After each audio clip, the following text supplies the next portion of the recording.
Bore da i chi gyd. Bore da, ni yma yng nghanol bwrlwm cefn llwyfan y Steddfod yr Urdd 2017.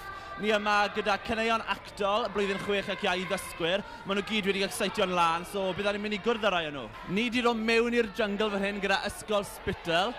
Wel, mae rai fi gweud y gyntaf, chi gyd yn edrych yn hollol ffantastig. Rhys, beth ti wedi gwisgo fel heddi? Baboon. Oce, a pwy sydd wedi gwneud y gwisgoedd hyn? Ydy Miss yn yr ysgol wedi helpu chi? Ydw. Ni nawr draw gyda ysgol Mihangel Sant, a fan hyn mae Dani, beth yw enw ti? Cala. Cala, ti'n cyffroes ar gyfer cystadlu heddi? Ie? A be yw'r can actor amdano? Be chi'n canu am? Be yw'r stori? Fel helping Syria. So, tro cynta i gystadlu? First time? First time? Ie?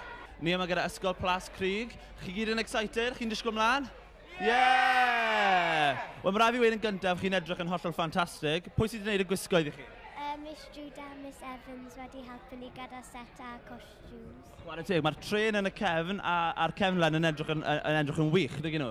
Edrych yn ffantastig, boys. So pawb yn barod i mynd ar taith ar y tren, de? Ie?